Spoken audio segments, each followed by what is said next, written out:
All right, I'm starting to see some folks trickle in here.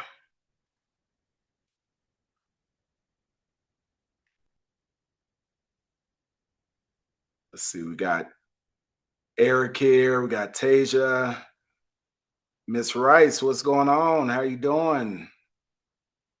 Stella Nash, my mom. Melvin, you made it. Michaela, I see that you're on as well. How's everybody doing? First, can everybody just pop on and just give me a quick hello? Let me know that you hear me on this webinar.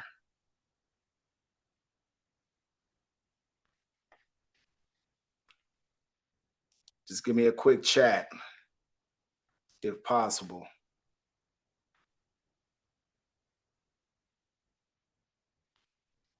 Got a thumbs up.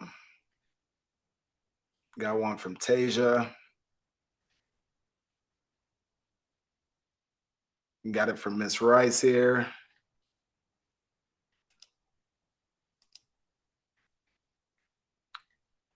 Got Stella.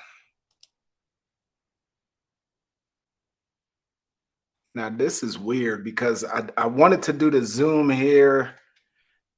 So I'm trying a different platform and I thought it was going to give me the gallery view so that I could see everybody's faces, but I don't see anybody.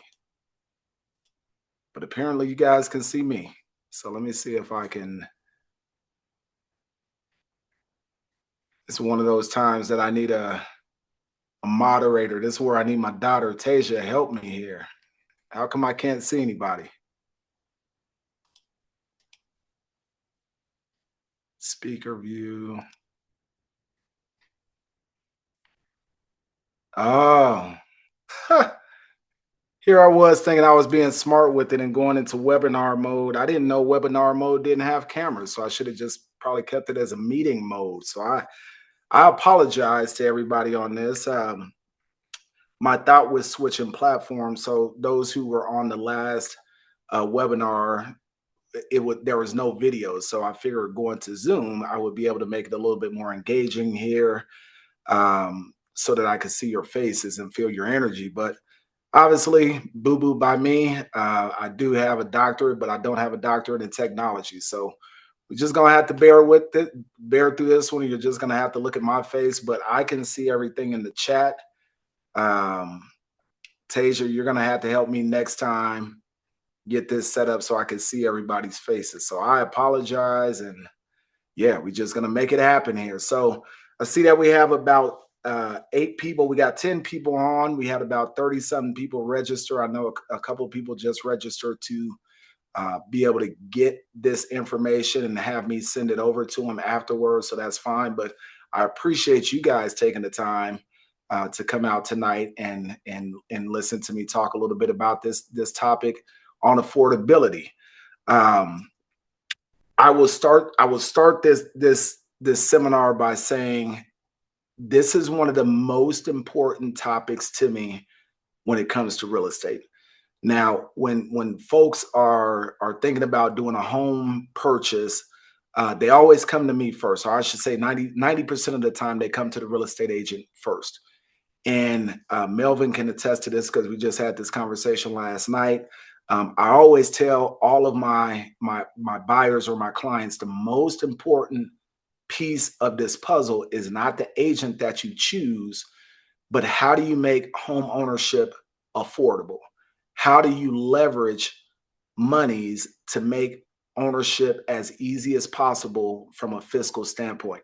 And that usually starts with the lender. So I know I have a couple of lenders on here tonight, and we'll hopefully get some good insight from them. But the most important piece of the home buying puzzle is always the financial piece. I'm the happy-go-lucky. We're going to have a good time. We'll find houses, but you always want to make sure your finances are right. And so I think that this is actually one of the strongest presentations that I give to any clients. And I hope that you guys get some takeaway from it tonight as well. So making Denver home ownership affordable, buy with little to no money down. Now, I knew when I put that out there on the internet, it was going to get a lot of uh, a lot of attention. Whenever we put something little to no money down, people get very excited. When something is free or is dang near cheap. So I knew that that was going to attract a lot of people, and we're going to talk through how do we get to that. But in reality, we just want to look at real estate as a long term game. And I could have named this presentation, "How do you create leverage?" Now I know I have a couple of real estate investors on here as well. When I think of this term leverage, leverage is a term used in the real estate investing world that says, how can you make your dreams come true using somebody else's money? Whether you're a first time home buyer, you're buying your second home, third home, you're buying multiple investment properties. In my mind, it's always about how can you leverage somebody else's dollars to make your dream work. That's always my philosophy. That's what I tell my home buyers. So I'm going to open up the playbook tonight and talk about that a little bit in depth, on how I seek to do that with my clients, and hopefully you guys walk away with some gems regarding that. So uh, let me set some ground rules here. First, can you guys see my shared screen? Can you give me a thumbs up since I can't see any heads and not in Tasia? Can you see the shared screen here? Got a thumbs up from Michaela. Look, okay, cool. So we got the shared screen here. That's all I care about. Now, just like my last presentation, these slides are going to be available to you. So I'll make sure you get these emailed out to you. If you didn't get the last slides from the last presentation, I'll make sure you get those. But I just want to make sure you have this up here. Here's the ground rules for tonight. Number one, engage, engage, engage. And I already broke that rule because, again, I thought that we were going to have faces up here, and I thought it was going to be more of a back and forth collaborative conversation. So I got to improvise, but I'm really good at improvising. But I do want you guys to engage as much as possible. I'll be checking the comments in the chat as things come in. So if you have any questions while we're going along, just throw your comments into the chat section, and we have more time tonight, so I'll make sure that I try to answer as many questions as possible. Okay, please keep yourself muted, but I guess that doesn't really matter here because you're going to be muted anyway. As I said, the slides and the replay will be available. If I do miss a question, just leave it in the chat. We had to record, and Tasia's going to make sure everything gets downloaded. I will email you or text you offline, and we can set up a time to talk. But let's have some fun with this conversation. Now, again, I apologize that this wasn't the typical Zoom format, but I laugh at my own jokes anyway, so I guess I'll just look at my own self laughing here. But let's have some fun with it. I want to make sure you guys get some good stuff out of this presentation. Okay. Now, when I put this presentation together, it a lot of people had a misconception when we start talking about affordability and ownership. They just think that I'm talking to first time homeowners, and I'm glad to see that there's homeowners who have been through this process quite a few times. Miss Rice, I'm talking to you out there. Michaela, I'm talking to you guys. You guys have bought homes, so I'm glad to see that it's not just first time homeowners on this session, because a lot of times folks just think that's who I'm talking to when I'm talking about affordability. When we're talking about affordability, we're talking across the spectrum. I don't care if it's your 10th home, you want to figure out a way to make your home cheap to get into. And I'll tell you guys my secret when we get closer to the end of this presentation. Every home that I've purchased, all of my investment properties, I've always figured out a strategic way to put as little money down as possible, right? And so we could talk through what those strategies are, just because I think that's important. But who is this really intended for? If you're a renter out there, so I know I have a couple of renters on this call right now. If you guys feel stuck, if you feel stuck with the messaging about affordability, for first-time home buyers with limited savings, right? We're in Denver, and we're going to look at some of the affordability costs and how much it costs to actually buy here. Denver is expensive as heck, right? So you're trying to save as many pennies as possible, and it's just like costs continue to skyrocket and skyrocket. And I want to make sure that we touch on some of those things in this presentation. Buyers who are overwhelmed. So some of you guys have heard about the programs that we're going to touch on tonight, some of the down payment assistance programs or the low cost loan programs. But there's all these acronyms, right? It's like DPA and FHA and conventional and VA, and it sounds just like an alphabet. And you don't know how to put all that together, right? So we want to make that as crystal clear tonight so that you have a good foundation to move forward.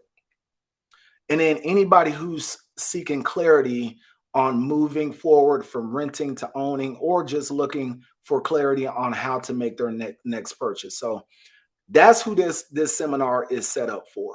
All right. Now, if you think you know everything, or your daddy Warbucks and you got a lot of money, first of all, if your daddy Warbucks out there, I want to be your friend because you can let me hold something. But if you think you got it all figured out, this probably is not for you. This is truly going to be a good conversation that's educational for folks who are looking to learn, and also hopefully hustle and strategically, I don't want to say game the system, strategically maneuver through the financial system of owning a home. So I'll give you a wink on that. Okay. All right. Before we get into presentation, most of you guys know me. I know there's actually a couple of new people that I haven't seen before, new names that I have not seen. Just want to remind you who you're talking to, because I'm not Chat GPT. Actually, somebody told me the other day I should come in, instead of calling myself the real estate doctor moving forward, I should call myself Chad GPT, right? Because a lot of folks are always coming. I know, Tasia, I know you're out there cracking up. That was a good joke. I know it was. But they say I should call myself Chad GPT. It's good to know who you're talking to, right? And I want to make sure that you guys understand where I'm coming from a real estate perspective, and that I'm not just talking the talk, but I actually walk the walk, and I've been successful in what I do from a real estate perspective. And so you can see some of the accolades here on your right, if you want to know if I'm accomplished and if I actually know what I'm talking about, or if I'm just some beat off the street that's just going to Chat GPT and give you some information. But the biggest thing that I really care about here are these last two statistics. So I've been blessed to close over about 300 transactions in the state of Colorado, totaling over about 100 million in sales volume, and I've earned about 150 plus verified uh, Google reviews, right? 5-star Google reviews. So those are really the only two metrics that I really care about. But for you watching, you can say, hey, this is a guy that's really pronounced in the real estate industry, and his clients seem to love them. I'm not paying for those reviews. I didn't pay Ms. Rice. I didn't pay Michaela. I didn't pay you guys or anything like that to make those reviews. So hopefully that's showing that I've gained a little bit of level of trust from some of the guidance that I've given throughout my career. Would you guys agree with? Oh yeah, Ms. Rice. Oh yeah, look, Michaela and Ms. Rice giving the thumbs up. I love you guys. I appreciate it. All right, let's see. Outside of the accolades, why is this important to me? In the last presentation, I gave you a little bit of my background from my path from far northeast Denver, which is Montbello, which was what we all call a underserved community. I was blessed to make it through education. I was blessed to get a Ph.D. I started working in education for a number of years, and then people always ask me, why did I get into real estate? Why was the transition into real estate important to me? And my background during my undergrad was sociology. So that's the study of communities, the sociological perspective of human behavior, right? So you got psychology and then you got the sociology, how we interact with people. And I came up with this concept that I'm actually looking forward to using moving forward in my career, the sociology of ownership. So whereas education before to me was how we gained how we climbed the ladder of social mobility, I've now flipped that into what I call the sociology of ownership, because in my career and even before real estate, I've learned how much of a positive impact ownership can have both on you as an individual and on communities. So as folks can attest that are on this call, real estate is bigger than just a transaction to me. It truly is a way to uplift our community. It's a way for you to gain wealth in your own life, create your own legacy, generational wealth. And I wholeheartedly believe those things. Now, of course, I love real estate because it's been kind to me on a personal level, but I truly believe in the concept that everybody is owed ownership. Everybody should have a chance at ownership, and everybody should be able to create a legacy of wealth through ownership. So that's what I call my sociology of ownership, and that's why I'm so passionate about these topics. Okay. All right. So let me be 100% transparent here because uh, I am in real estate and I think that I'm really good at, I have a way with words and, but I'm not a salesman, right? So a lot of people, when they see me coming, and I said this on our last presentation, they're like, oh my God, here comes Chad, the real estate agent. And they have this thought that real estate agents are always trying to sell them something. I'm not trying to sell anything to anybody. Never would.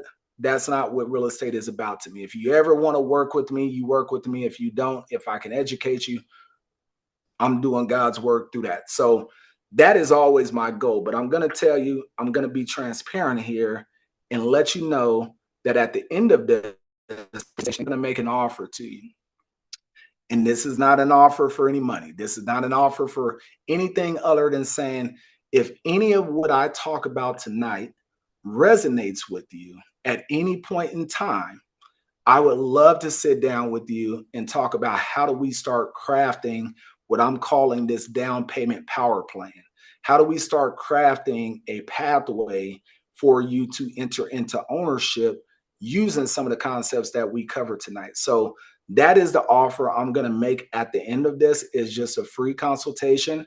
As all of you know, I've never charged for any of my consultations. If you ever meet a realtor that says, hey, you got to charge to, they're going to charge you to meet with them, run as fast as you can. The game is always to be told. It's not to be sold, right? I know Snoop said it's to be sold, but I say it's to be told.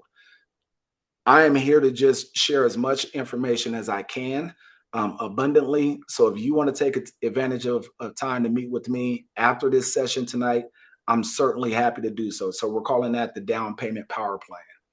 All right. In that, there's no cost. This is just going to be a clear, realistic way for me to put together a synopsis for you. And I'll get into some of these bullet points a little bit more at the end. But it's just a way for us to create a pathway for you to ownership, using some factual data and some hard numbers. Okay, so that's what that power plan will be. All right, let's get into the crux of this presentation. I got my timer on me. I actually made this for 60 minutes tonight because we did 30 minutes and we ran over last time. I don't know if this is going to last 60 minutes because I didn't plan on 60 minutes of just straight talking. I thought it was going to be a little bit more back and forth here. So we may be out of here, but I would love for you guys to ask me questions and just keep throwing them in the chat so we can extend that time and you guys have as much information as you need. But again, scheduled 60 minutes. I don't think it's going to take that long. Okay. Why is this conversation? Why is affordability such a big conversation right now here in Denver? Now, this would have been a question I would have asked you guys if I had you face to face. Let me ask you, see if I could get some input in the chat.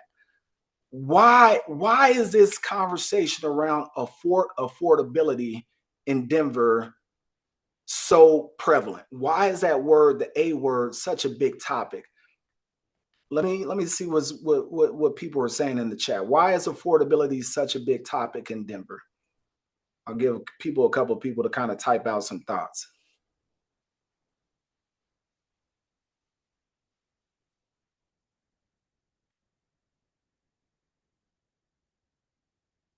Melvin said everything is expensive. Everything is expensive. EIE. You should trademark that. Everything is expensive. What else?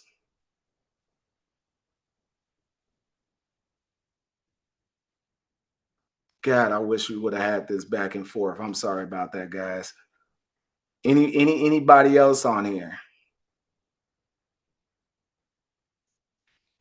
Okay, so Melvin says everything is expensive. I think that really sums it up on that, right? We know that Denver has become one of the most expensive cities to live in and to migrate to over the past 10 years. At one point in time, it was actually in the top 10. I think it's dropped a little over the past 2 years, but over the past 10 years, it was actually in the top 10 for most expensive cities to live in across the nation. So we saw a lot of people who are actually uh, actually leaving Denver because they couldn't maintain the cost of living.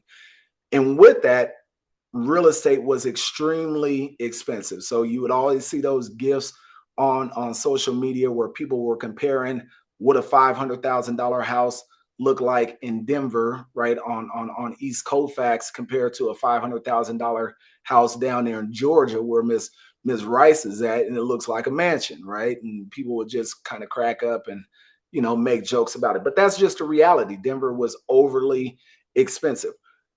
So this conversation is important because we're actually shifting into a market that is one of the most buyer friendly markets that we've seen in years. Certainly since my time in real estate over the past 8 years, but probably over the past 15 years, we're probably in one of the softest markets in real estate. And what does that mean for you? That means that there's a lot of opportunity. There means that there's a lot of opportunity to get into ownership at relatively cheaper cost. I'm not saying price point cheaper, but relatively cheaper cost than you would have in the past 10, 15 years. There's there's more concessions, and we'll talk about this and what that means in a second. But there's many more concessions and incentives out there for buyers to get into home ownership now versus 5 years ago when you had to give your firstborn baby just to get into a house and you had to give your blood type, right? Now all the incentives favor buyers, but buyers are still trying to figure out how to put that all together. It's less competition out there. There's a lot more negotiation power. And what that means is the time is now. The time is now. And I don't know how long that time is going to be. We talked a little bit about that in our last presentation, looking at the outlook. But I can tell you right now, the market in Denver is in the buyer's favor if you know how to strategically navigate it and talk about some of the concepts we're going to look at here in a second. Oh, Melvin's in Georgia too. Okay. All right. Buyer data. Now, this is going to give us a good concept of what I was just talking about here. So, again, let's look at these. This is why these are some of the points of why it's favorable. Let's put this into numbers.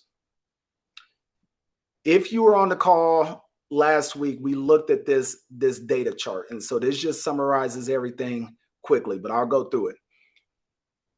Why buying still wins going into 2026. Now, I've created this graph and I'll break it down. So we got the year 2023, this row. We got the year 2025, and then we have going into 2026. Now, the median home price, and we're going to talk about why this works in your favor. The median home price continues to rise in Denver. So it's not going down. I know people are sitting there thinking like, oh my God, it's going to be a recession. Home prices are going to go back to $200,000 and $300,000. But we can see that the median home price continues to rise and is projected to be at 640K. That's median. That's on average 640,000 in 2026. However, we can look at it and say, okay, in 2023, sellers were offering incentives or seller credits, concessions in the amount of 6,200. 2025, this year, as the market has slowed, we can see that that number has dramatically increased to about 9,400. Now, how do you decipher that? That means that sellers are willing to give more to buyers on average to help them get into home ownership. That means that they're helping them to buy down interest rates and things of that sort. 2026, we talk about the timing, and this is why real estate is so hard to pin down, because you never know the exact timing, but we can see that that number is starting to trickle back down. That's what they're projecting. It's going to be about $8,700. So that means the height of the buyer's market actually was this year, but you can still get the tail end of that at about 8,700 compared to 2 years ago when it was only 6,200. Does that make sense, right, for the new folks to this concept? When we're thinking about how much negotiation power, how much sellers are willing to add to buyers' purchasing power, we were at the height of that this year. It's expected to go down a bit next year, but not as much as 2 years ago. So you still have an opportunity to take advantage of this. Now, we can also look at interest rates here. 7.2 in 2023, 6.4 in 2025, and projected for 2026 to be between 6% and 6.3. I know everybody out there is holding on, hoping that interest rates go back down to 2 and 3%. It's not going to happen. Okay, so just quit holding. If that's what you're waiting for, you probably got a better chance of going with my mom up to Central City and hitting the $1 million jackpot. And if you do, you can come split that with me too. But it's not going to happen. The reason it happened a couple of years ago is because of COVID, right? So good question, Melvin. You're asking why. Why is it not going to go back down to 2 and 3%? Let's actually take that question back a little bit. I guess I can't really highlight a couple well, my mom is on here and she's proudly 82. And my mom has owned multiple homes.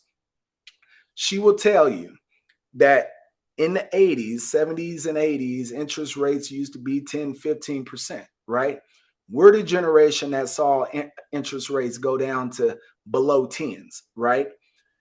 And interest rates normally in our generation actually hovered about 7 or 8%. What happened with COVID is it was just a crazy world circumstance, along with inventory there was so little. So there was two things going on. In Denver, the inventory was so low, right, that it made the housing market much more competitive. And then you have COVID that came along, and because COVID wrecked the economy so much, there needed to be a boost, kind of like a false injection, right? Like a false shot into the economy to get things back moving after such a world crisis. So what the banks did was they said, let's take the Fed rate down. The Fed rate is what is the precursor to mortgage rates. It's not the same. And I know a lot of people get that mixed up, but they said, we got to take that down or else our economy is just going to go haywire. Things are going to be too expensive. And we're coming out of a tragedy, right? Not a tragedy, but a circumstance that the world had never seen before. So they took interest rates down, right, to 2, 3% to remotivate more folks to get into the market.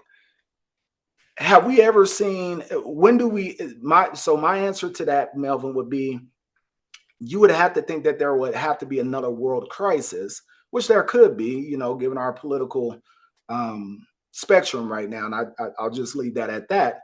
There could be a world crisis that comes along and we get into a world war or something of that sort.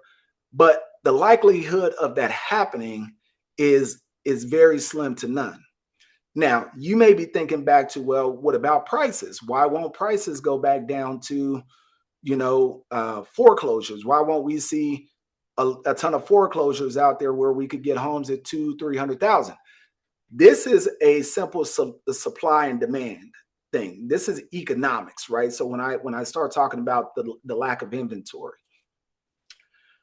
in 2008 and in 2009, when we had the recession, we were actually in not an extreme buyer's market, but there was I think there were 7.5 months of inventory on the market when the recession had happened in 2008, 2009.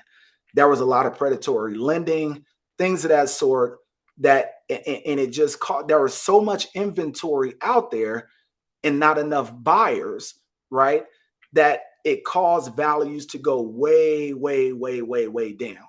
And people, just that's what happens when you have more, when you have much more supply than demand. Think about it like this: when you have much more supply and demand of anything, the price is going to go down because there's so much supply. People have choice. Well, in Colorado, over the past 10 years, you have to remember we were at points when we had less than 1 month of inventory on the market. People, and that's what drove the competition. That's what drove prices way up, is because we had much more demand than we had supply. At one point in time, we had 7 buyers for every home that came onto the market. That's why you saw those competitive scenarios where 20 people were bidding on a home, and you had to bid $30,000 over because there was not enough supply. Now, we've seen the market start to trickle back to a buyer's market, but guess what? And we talked about this in the last presentation. Yes, we are moving to what we call a normalized buyer's market, but we're still at about 4.5 months of inventory. Okay, we're still on the low end. Okay, so even though it feels like, oh yeah, we got so much inventory, it only feels like that right now because we're coming out of months and years where there was hardly any supply. So now it feels like everybody can choose between 10 houses, but it's still very competitive. For that to shift, Melvin, to your question, for prices to dramatically go down, you would have to see inventory at least get back up to that 7 and 8 months of inventory on the market. And we're not even close to that. It's taken us almost about 2.5 years just to get to this 4 months of inventory that we're at now. Okay, so I don't see that happening. And it's definitely not going to happen in 2026. You're not going to see at least 3 months of inventory come onto the market. Does that make sense? Did I answer your question there? Or somebody just give me a praying hands if that made sense. Thank you. Appreciate it. Okay. So now we look at the interest rates and we see 2023, this is when folks were like, oh man, interest rates are too high. It's 7.2. 2025, weird year. We saw interest rates go up, we saw it go down. 6.4. Now 2026, interest rates are going to come down even more. What do you guys think is going to happen as interest rates continue to go down? As buyers see interest rates going down, what do you think is the natural psychology or inclination of what's going to happen to the market? Any guesses?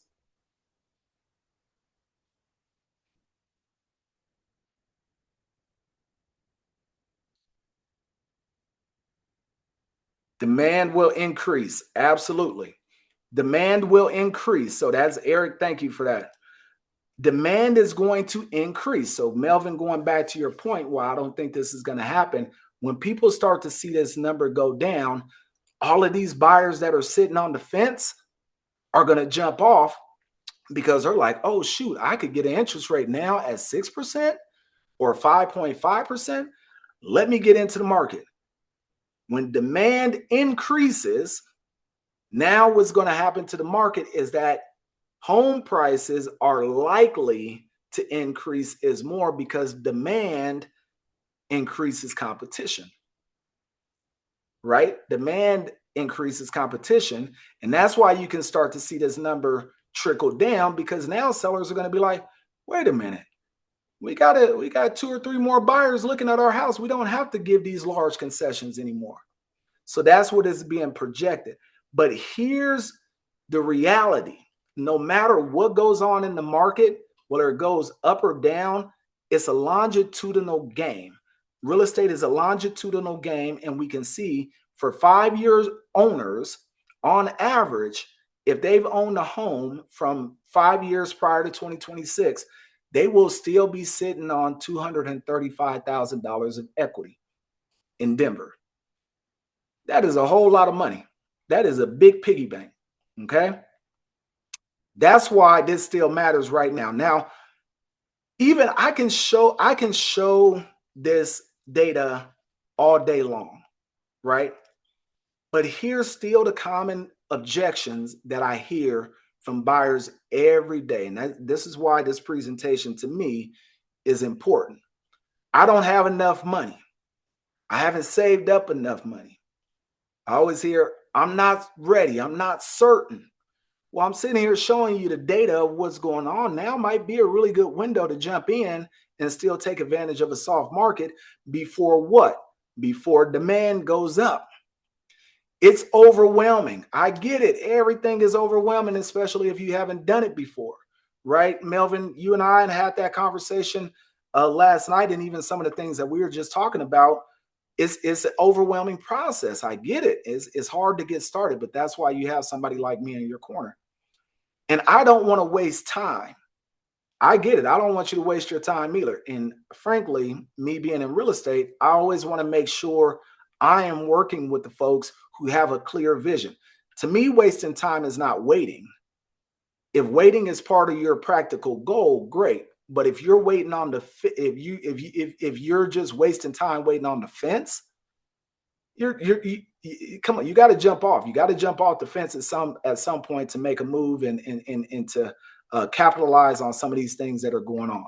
So these are some of the common buyer objectives that I hear: that I don't have enough money. A lot of us don't have enough money. I can guarantee you, when I bought my first house, well, actually, when I bought my first house, it was with the help of my mom. When I bought my second house, I wasn't in a position to have a ton of money. I had to strategically think about it. It's overwhelming, right? I'm not ready. I'm uncertain. I don't want to waste time. These are common objectives that I'm always hearing. So let me give you an example of how this plays out in one of my former client, or I shouldn't say former client, one of my client stories. He rented for about 8 years. Okay. In that 8 years, and I know some of you guys can resonate with this because we've talked about your journey and your stories. When he came to me, right, and he sat on the fence probably about 2 years before we actually got going with this process. He had been renting for about 8 years, and he paid about $150,000 in rent. That could have been equity. He believed that 20% was required, and that's why he was hesitant to even really start the conversation with me. And then he started to learn about these lower cost loan programs that were out there at 3.5%. We'll talk about those.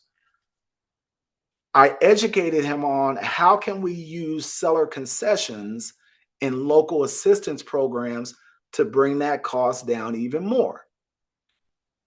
His rent started to exceed a normal mortgage payment, and he said, you know what, Chad, forget this. I can pay just as much as I can. If I can afford a $500,000 home, a $500,000 at that time when he was looking was more than his mortgage payment. And he was just like, this doesn't make any sense.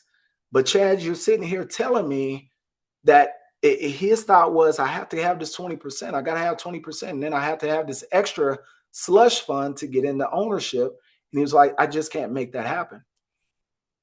He was able to purchase under $10,000. And the reason why, when we did his testimonial video, he said that he had accurate info. He took info from me and also from his lender, and then he put together a clear plan. And he said if he wouldn't have stepped out on faith to have those conversations, he would have still been renting because he just thought it was not in his cards to purchase a home. Okay, let's get into some of the crux of this. So what do you actually need? I'm just going to cover 5 things that I feel like you actually need to get started in owning a home. And then we'll break those down a little bit further. So you need a down payment. Okay. We're going to define what a down payment is on the next slide. Everybody's going to need some form of a down payment to get into home ownership. You're also going to need what they call closing costs, and we'll decipher the difference between those two. So you got down payment, you got closing costs, and then we have a third financial thing. I know you guys are like, man, this is like Uncle Sam. Everybody's trying to take my money. You need cash to close. So what cash to close is the down payment plus the closing cost plus reserves and any additional little fees, right, that people are going to tack on to make ownership possible. So those are the three big buckets. You either need cash or you need a loan program. We'll talk about that. That's the fourth thing. And then the fifth thing is you need action.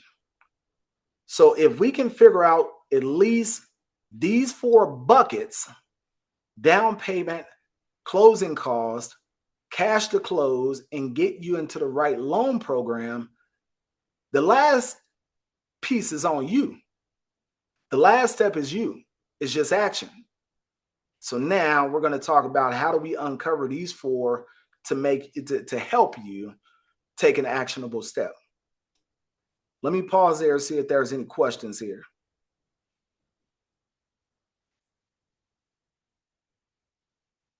Don, what's up? I didn't see you on here. How you doing? Any questions?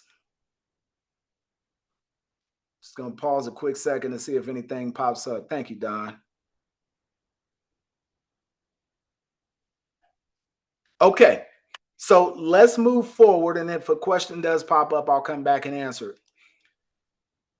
Let's talk about these things a little bit more because I know you're probably like, well, Che, you just went through those really quick and I still don't understand the difference between down payment, closing costs, cash to close. Let's define these in practical terms. All right. If you get a loan and the only time that you need a down payment is with the loan. If you got cash to buy a property, none of this is going to apply to you. Just go out there and buy your home today. Make sure you work with me. Okay. But if you're getting a loan, you're going to need some form of down payment. So this is the buyer's upfront purchase portion towards ownership. It's like your commitment to carry out this loan. Now, the myth had always been, and we'll talk about this on the next slide, the myth had always been you need 20% down. Where did that myth come from? Well, back in the day, right, when our parents were purchasing, that was the standard requirement. What you did need 20% to buy a home. Then they started coming out with other programs that made it a little bit cheaper. You didn't need that 20%, but there's still a misconception that you need 20% down to buy a home. Now, I'm not going to lie to you. If you do have 20% down, it is going to work in your favor to get some of the best rates and some of the best terms with your loan. But that's neither here or there right now, right? We're just looking at getting into ownership. So that down payment is going to be the portion that goes towards your loan balance, right?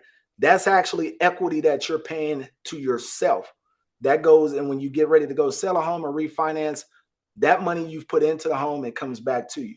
Now, what are closing costs? Closing costs are what we call like the administrative fees of the transaction.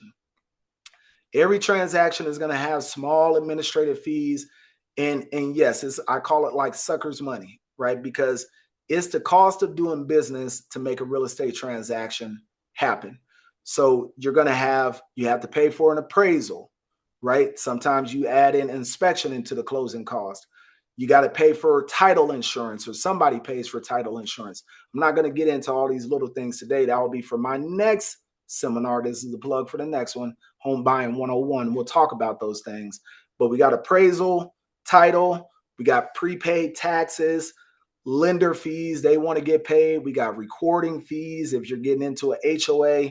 That's typically about 2 to 5% of the sales price. I would say it's usually more about 2% of the sales price. So let's say you're buying a $300,000, $400,000 home, $300,000, you can expect about $6,000 in closing fees that do not become part of your equity. The down payment does. The closing costs do not. Okay. Cash to close. Now, this is where I this is where I see a lot of buyers get mad up front because the lender, and now I'm not a lender, and so don't get mad at me. Good lenders know how to break this down to talk about the difference between down payment, closing costs, cash to close. Bad lenders don't. And you'll see these disclosures or whatnot out there, and they'll just mix everything up. And you'll see at the end a cash to close number. You're like, well, wait a minute. You told me my down payment was this. And they're like, oh, yeah, but the cash to close or closing costs, this and that. Then you're thinking they're speaking Spanish. Cash to close is the equivalent of putting the down payment and closing cost together. That is what you're really going to need to bring in order to close on a home. So that's the biggest number when we sit down and look at some of your estimates. We want to minimize this cash to close, and that's what we're going to talk about next. So here's some practical insight on that.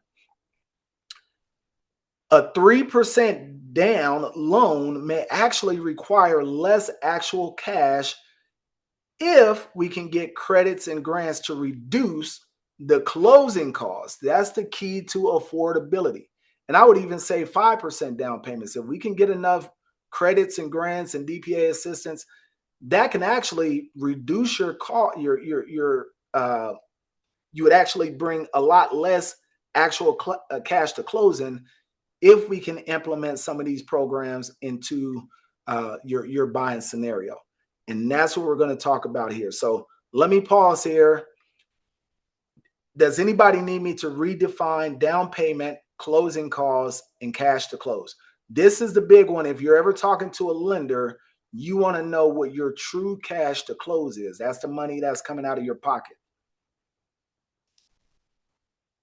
Any questions on that?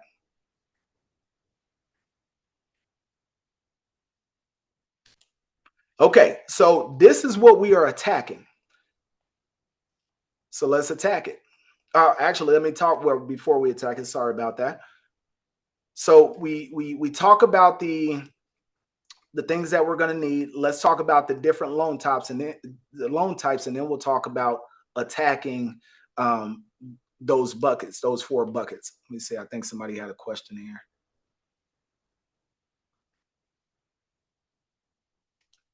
Okay, I didn't see it pop up there. Okay. FHA, conventional, VA, and USDA.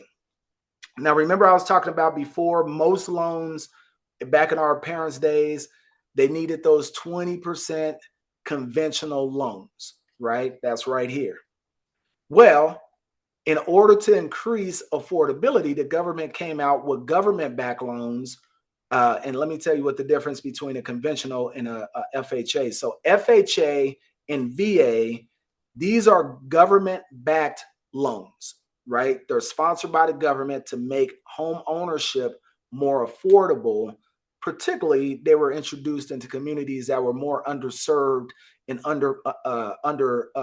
or marginalized in the home ownership process. Conventional loans, these are private loans. These are like, hey, Daddy Warbucks is an investor on Wall Street and he wants to offer some kind of loan through a bank. They make this into a conventional private loan, so on and so forth, and they give that to you. So these are backed by the government, FHA and VA. Conventional is more private. Now, what happened was FHA came out and said, you know what? We don't need to do 20%. We're actually going to make FHA loans as little as 3.5% down. So now we're going to start tracking to how do we make this more affordable for folks to get into ownership. You don't need the 20%. There's FHA loans out there, 3.5%. Lower down payments. The good thing is they're trying to increase inclusivity into ownership. So with that, now I'm not making a political statement here, but we understand is going to accept lower credit scores and lower credit history. It's also meant for buyers who have limited savings. Okay, so that's why they made the FHA loan program. Now, I'll tell you, and I'll compare this in a second with the conventional. Conventional now came and said, well, wait a minute, we're at 20%. But there was a stigma. There was a stigma if you were moving folks to FHA because it was like, oh, that's for poor people, right? That's for buyers of color. And they were losing out. And they said, well, now what if we make conventional loans that actually are at 3% and have 5% if they have stronger credit?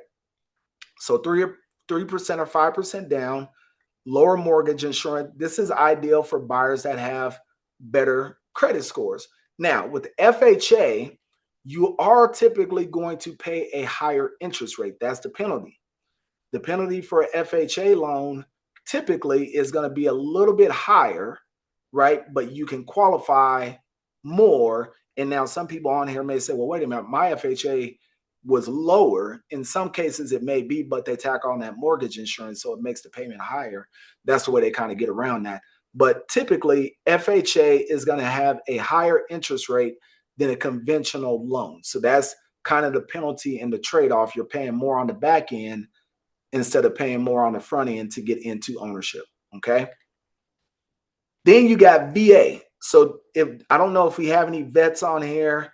I can't really, I don't think we have any VA buyers right now. If you are, I apologize. VA came in and said, well, now wait a minute. We want to make sure our veterans are taken care of. And they actually have zero down payment for eligible veterans. So if you served and you have a VA benefit, I'm going to tell you right now, or if you know anybody that has a VA benefit, there is no reason why a veteran should not be in home ownership because they can get into it for free. And here's the thing. I've actually seen VA and vet buyers walk away at the closing table with $10,000 in their hand.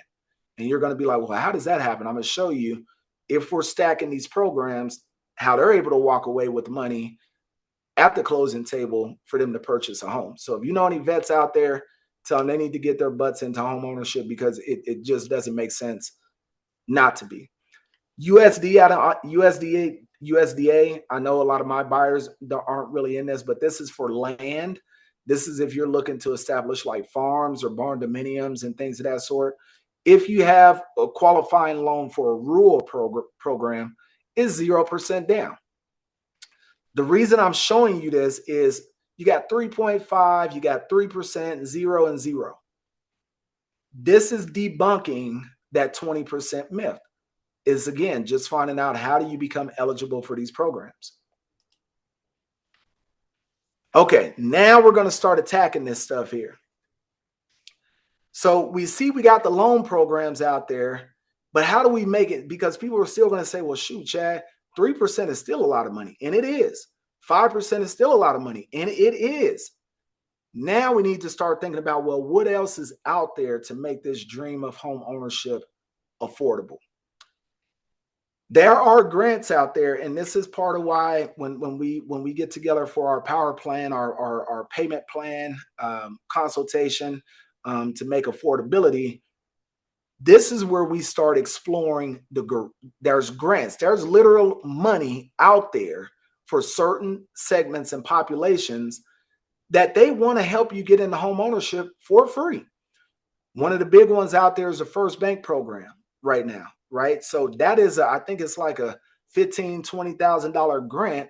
They're just giving to buyers of color to get into home ownership. It doesn't have to be repaid or anything. Okay. There's tons of grants in Georgia. There's tons of grants. So Tasia, I know you're in Georgia. Melvin, you're in Georgia. These are things we need to start looking for. What grants are out there that we can take advantage of to add to subtract from those costs for you getting into home ownership? Down payment assistance.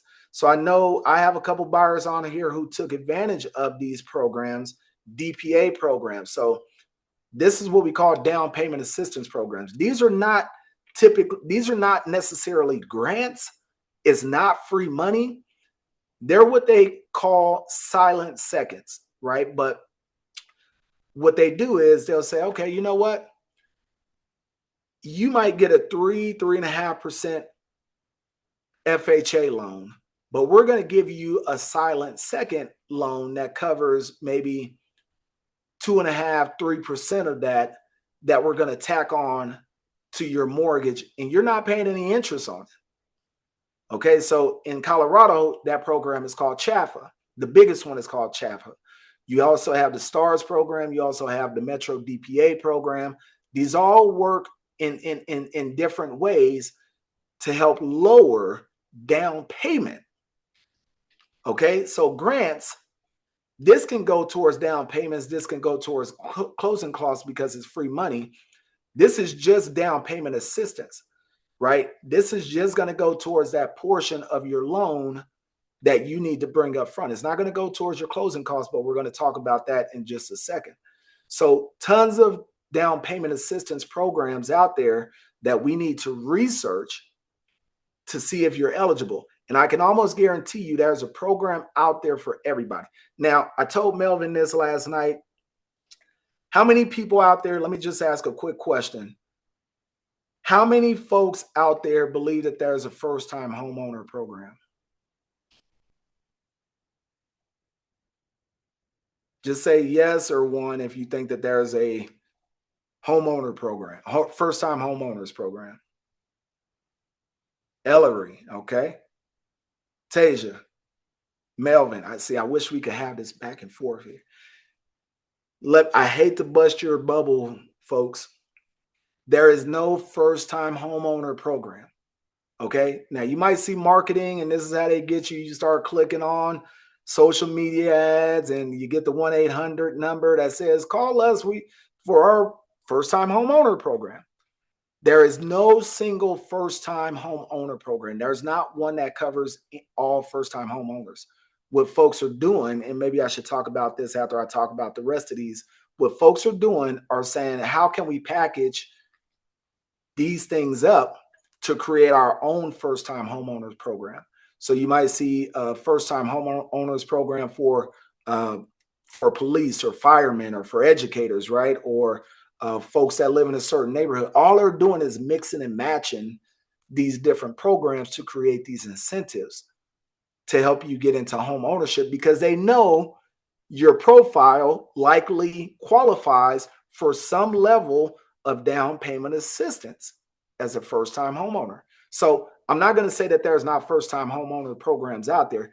There's thousands of them. Every single one is different, and every lender has a different version. Okay. So does that make sense? So we got DPA programs. And this is a list that I will give to you guys of different DPA programs. If you're here in Denver, this is one list that I give to you when we meet to research and see if we qualify. Forgivable loans. These are similar to like the down payment assistance programs, but this might be like if you're a physician, right? It might be based on industry. Or if you're going to live in a certain neighborhood for a certain amount of time, they're going to give you a forgivable loan.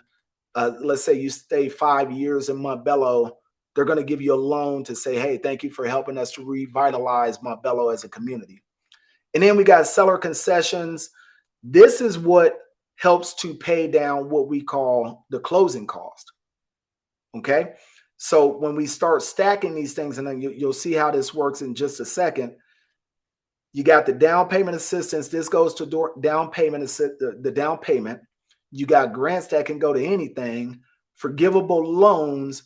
This just makes it easier for you to, again, put this towards like your down payment assistance, or they'll give it to you as a way to cover cost once you get into the house. And then you got seller concessions. Seller concessions cannot be used for down payment assistance. This is where when we go back to that slide to say, okay, sellers are giving more concessions and credits. Now, this is the portion that you can take to cover that extra $6,000, $7,000 of closing costs that cannot be covered by down payment assistance.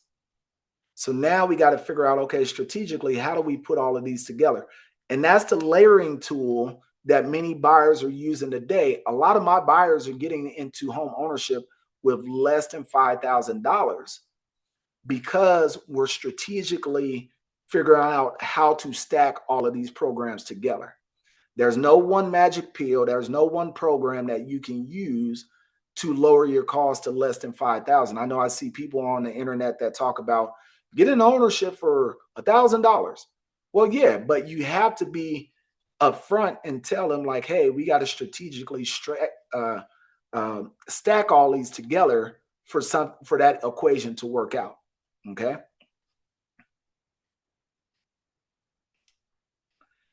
Stacking in action. So making it make sense.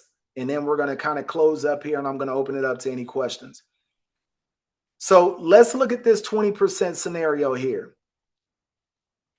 And then we'll go to 3.5. We'll go to 3.5 with the down payment plus the seller credit, then plus the 15K seller credit. So if you were just coming in and you were buying a home and they said you needed I'm going to assume this is on a $500,000 home, you need a $100,000 down payment.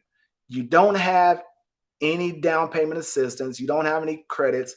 The closing costs and the prepaids are going to be about $13,500.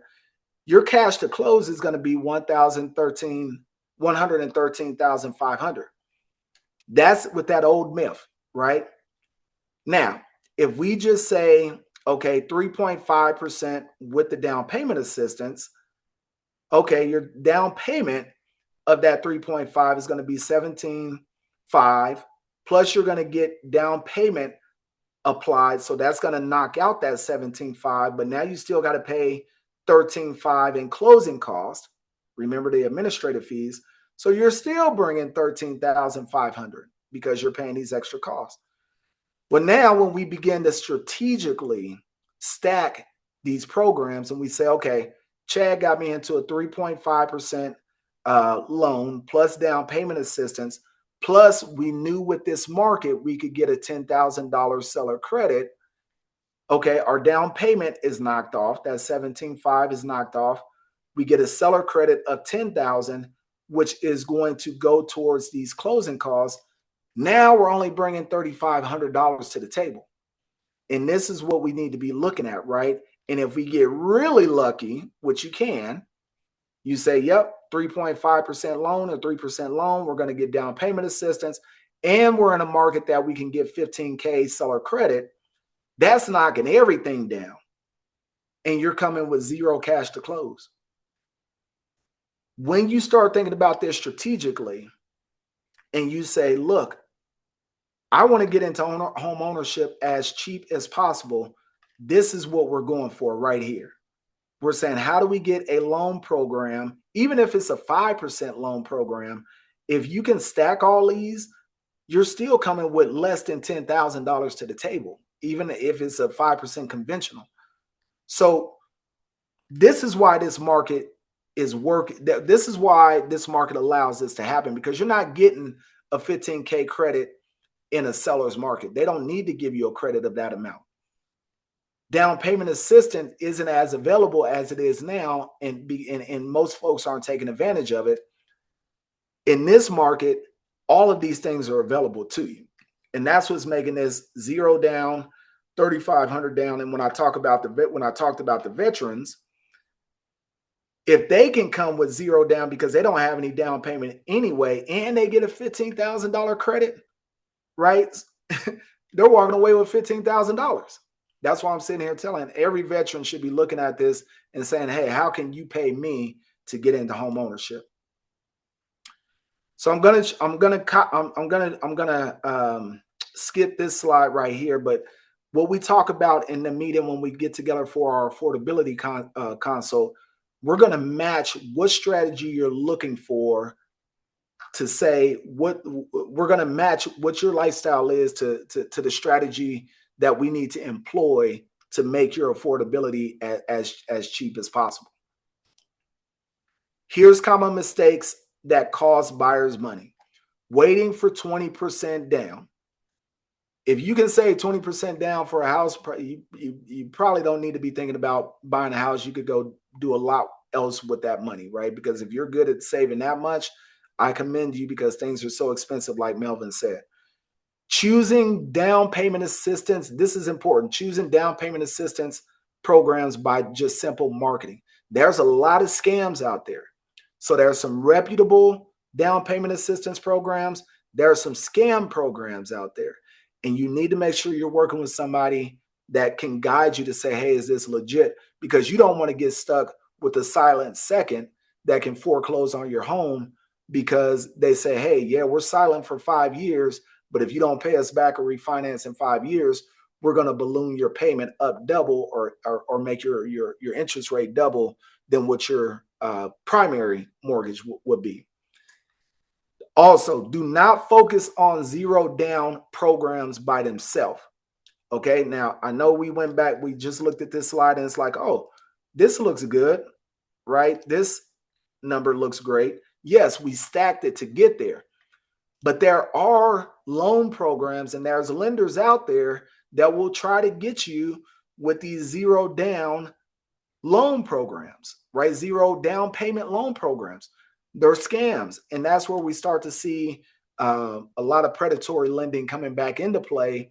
And I'm happy to talk with you guys offline about why we need to avoid just simple 0% down payment programs, because they just don't work. They don't work for you in the long term. Not comparing cash to close. So again, a lot of people get tripped up because they're not understanding that difference between down payment, closing costs, and cash to close. You need to make sure that we're always looking at all the numbers to make sure you're making a good decision. And then just stop being overwhelmed. That's why you have me. That's why you have me in this process. All right, so we're here at the end, but there's probably, I'm sure, and I wish I could see everybody's faces because there's probably still tons of questions. It's like, wait a minute, Chad, you just opened up a can of worms here and we still feel like we're doing Duolingo and you're trying to figure out a different language. Yes, buyers still don't know their down payment. The main challenge is figuring out what to match in terms of these stacking programs. And you need that personalized guidance that can help you put this all together.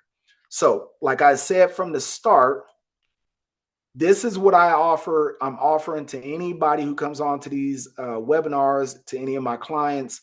I want to make sure that I am a first train of thought on how do we package these programs together, and how am I helping you connect with the right resources to talk about how do you get those down payment plans down? How do you get into home ownership at an affordable rate? So here's the deliverables. If you set up a consultation with me, and I'll show you where that link is. It's actually at the top in the chat. I actually put it up here.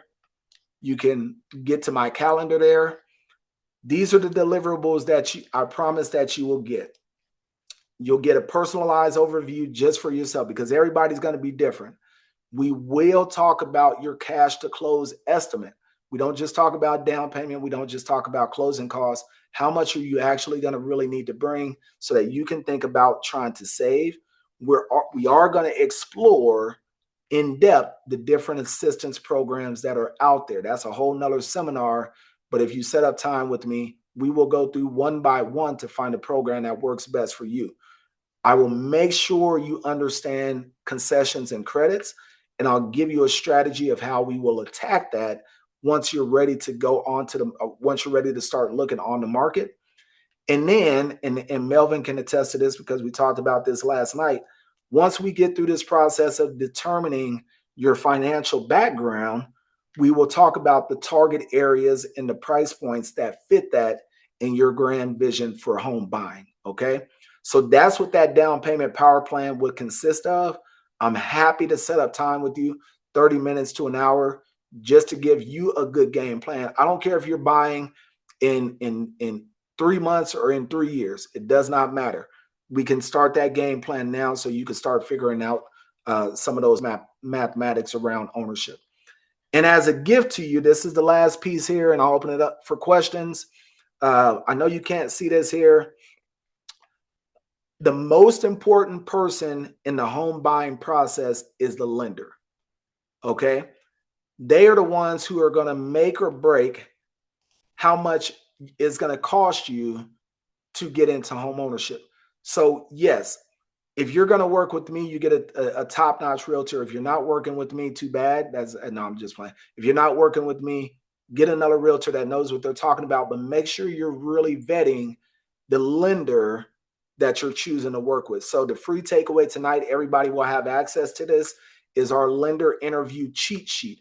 This is a list of questions that once you start the process of buying a home, you should be interviewing your lender to make sure that they're the right fit and that they can offer all of these things that we just talked about, because every lender doesn't have access to every down payment assistance program or the same grants, right, or the same forgivable loan programs. That every lender is different and they won't tell you about those things. So I have it built into this cheat sheet to make sure you're asking those questions up front to make sure that it's the right lender for you. All right, guys. So our time is up here. I know I went just a couple minutes over, but I want to make sure that I leave some time here for questions and answers. And again, I'm sorry that this was not a face-to-face engagement. I promise you the next one will be. But are there any questions? What's NACA? That's a good one. So NACA, that's a national program that they seek to help with both down payment assistance and also with closing costs. Now, NACA has some restrictions. I've never had a client use NACA because we have CHAFA here in Colorado, but they have some restrictions in terms of eligibility, things of that sort. But it is a program that I do see a lot of buyers using on a national level to get into home ownership. So I could research that a little bit more for you, Melvin. We don't use it a lot in Colorado because I think we have better down payment assistance programs, but I'm happy to chat with you more about it. Tasia, no, they are not.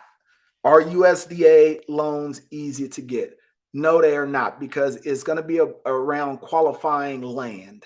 Okay, it's not just the buyer, but it's also the land that they have to use to qualify um, to make that happen. So you can't just say, "Oh, I want a prime piece of real estate in the middle of Cherry Creek on land, right? And I want to get a USDA loan to buy land." This is going to be specific regions and geographies that are designated by the government to say, hey, we're trying to build up this land here for agriculture or for farming use, and is designated for those purposes. So I wouldn't go into it thinking like, oh, anybody will be eligible. You have to be very specific and direct about the land you're trying to buy, right, and where it is and the reasons for it. Now, eligibility wise, it's going to be just the same as a FHA loan or a VA loan, right? You just have to have the credit, the down payment, not down payment, the credit scores. You got to have um, the strength in your background, financial debt to income, not down payment, debt to income, things of that sort. So from what I've seen on the USDA loans, no, it's not harder to get. It's just they're very specific about what land qualifies for it.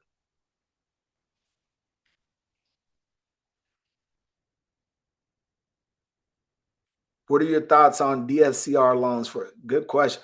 Who I knew Eric was going to hit me with the invest. He told me that at the weight in the gym the other day too. So DSCR loans, I think they're awesome. I think they're awesome. And we talked about some of those numbers in our last presentation. So DSCR loans are specifically for investors, right? They're kind of like what they call rehab loans. Um, the reason I think that they work right now is that the interest rates are much lower than they typically have been. Usually you would see DSCR loans 10%, 12%. Right now they're like 6%, right? So you're able to actually get your loan not only for your purchase but also for the rehab. And this actually works out a lot for first-time homeowners too, who are willing to go into a property that needs some work, and they're like, oh, okay, you know what, I'll get this DSCR loan. I'll get into a loan. I will also rehab it with this money, and then I'll refinance it at a later point in time. Now, some DSCR loans can be tricky. I think right now they're probably easier to get into. I'm happy to have a conversation with you offline just about what some of your goals are to see if they align, and also bring in some of my lending partners on that. But I think they're an awesome loan for investors. I think they're better than going with those private hard money loans, to tell you the truth. So I think they're a lot safer route.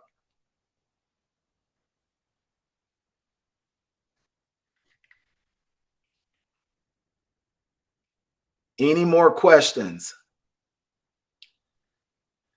All right, guys. Well, I appreciate it. This replay will be available for you. I hope if you can just give me a high five, a yay, nay, a heart, or something. Let me know if this was beneficial for you. You could give me a thumbs down if you don't think so, and I won't be mad at you. But I appreciate you guys taking some time on a Wednesday or Thursday evening to make this happen, and I hope it was beneficial. Next seminar, I will talk about home buying 101, but like I said, 2026, we're going to roll out a lot of seminars. We're going to do home selling 101, home buying and selling, how to buy your first investment property, how to buy your first luxury flip, your first luxury Airbnb. I got a whole lot coming for you guys. So stay tuned with that. You'll always see those announced, but let me know if you have any questions, and I would love to get some time on your calendar just to learn a little bit more about your goals and things of that sort. Appreciate you guys.